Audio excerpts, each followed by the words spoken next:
Hello guys, welcome back to the channel. Today we've got to talk about something that's starting to make serious noise around the basketball world. Lisa Bluder, yes, Caitlin Clark's former college coach, just dropped some very interesting comments in a recent interview, and a lot of fans believe those comments were a direct message about how things are being handled around Clark right now. And honestly, it's a big deal. Because if you watched the season closely, you probably saw the same thing many fans were frustrated about. The offense looked completely different from what made Caitlin Clark so dangerous. Instead of building the system around her strengths, it often felt like the team was trying to force her into roles that didn't make sense. Yeah, there were moments where the spacing looked off, the ball movement stalled, and the lineup decisions had people scratching their heads. I mean, seriously, some fans were sitting there like, what the hell are we doing right now? Lisa Bluder basically hinted at something very simple but very important. When you have a generational player like Clark, you let her play her game. You create the system around her talent, not the other way around. And look, that's not complicated basketball philosophy. That's common damn sense. That's exactly what Bluder did in college, and we all saw the results. Fast pace, freedom, creativity, and letting Clark control the offense. Simple, effective, and honestly, pretty damn obvious. So when Bluder talks about allowing a player like that to operate naturally, fans immediately start connecting the dots, because many believe the current coaching approach hasn't fully embraced what makes Clark special. And that's where the frustration comes in. Because when people watch the game and they see the offense slow down, the spacing get weird, and Clark standing there like she's waiting for something to happen, fans start saying the same thing. Why the hell aren't you building this thing around her? Now listen, nobody's saying coaching is easy. Basketball systems are complicated, rotations are complicated, and building chemistry takes time. But when you've got a player with Clark's vision, Clark's passing, Clark's ability to stretch the floor 30 feet out, you don't box that in.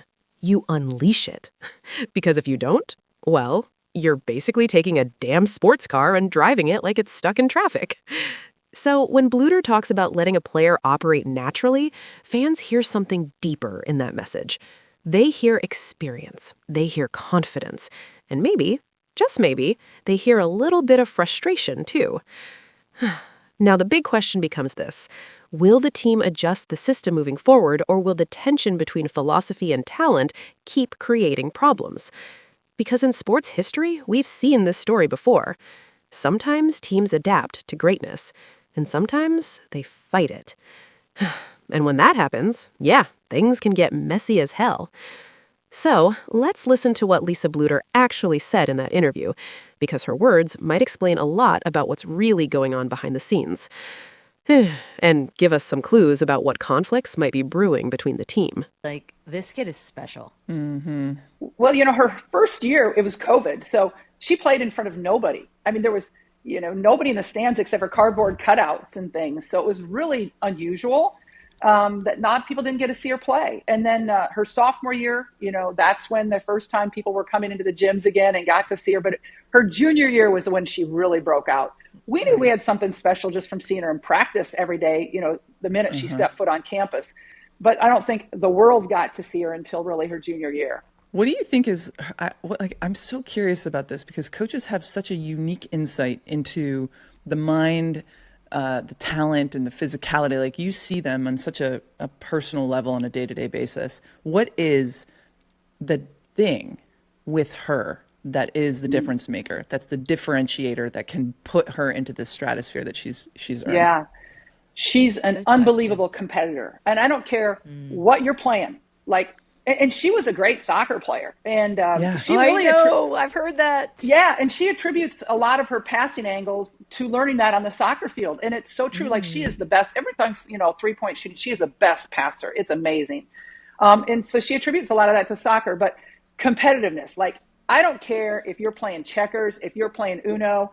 I mean, the girl is going to win. And she has no fear of failure. And that, I think, allows her to really put herself out there and risk, like with those threes and with some of those unbelievable passes that other people be like, I might fail. There's none of that with her. And then she works her butt off, quite honestly. I mean, the kid works. She's in the gym. She takes care of all the things mentally as well as physically. She's learned how to do that, take care of her body.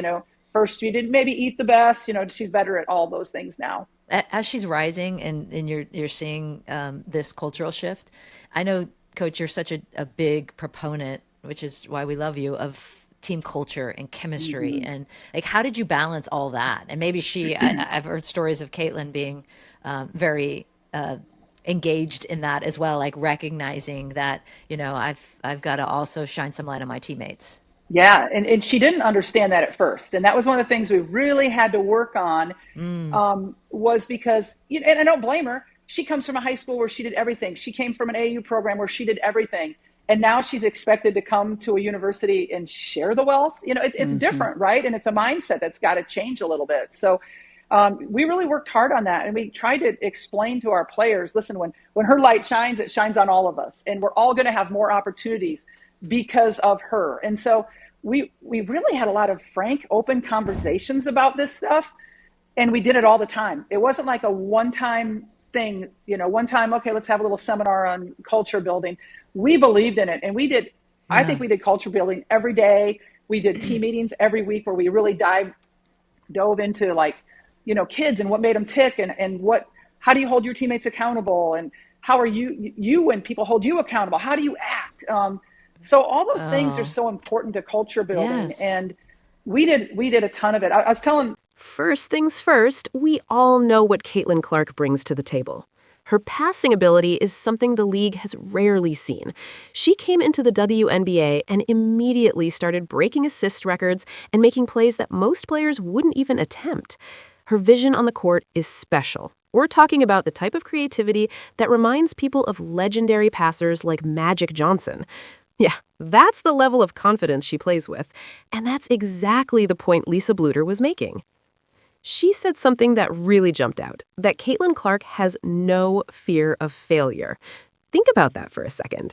Clark isn't afraid to take risks. She's not afraid to throw a crazy pass through traffic, pull up from deep, or make a play that could either look incredible or completely backfire. That's part of what makes her great. But here's where the real conversation starts. That style of play is the complete opposite of a slow, controlled system where everything runs through the coach on the sideline. Clark thrives in a fast, up-tempo game. Up the floor, push the pace, create chaos for the defense, and let her instincts take over.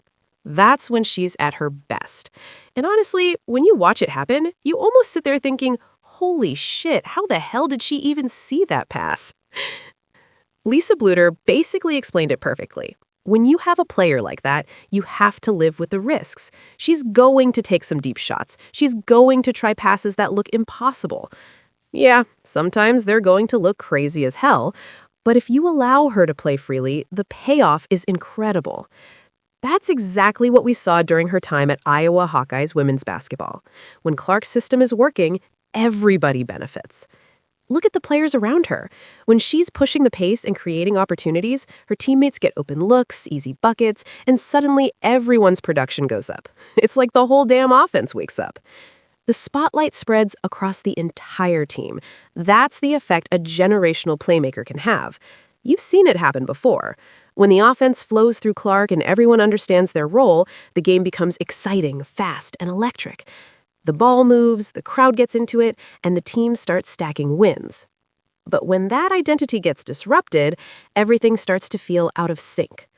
The pace slows down, the rhythm disappears, and the offense stops looking like the dynamic system that made Clark so successful in the first place. So why Lisa Bluder's comments have so many fans talking right now? Because what she described, letting Clark be aggressive, letting her create, letting her take risks, is the exact philosophy that unlocked her greatness. At the end of the day, it's a simple formula. When Caitlin Clark's game is allowed to shine, the entire team shines with her. But I want to hear from you guys. Do you think the team needs to fully lean into Clark's style of play moving forward? Drop your thoughts down in the comments. And as always, make sure you like, comment, subscribe, and share the video.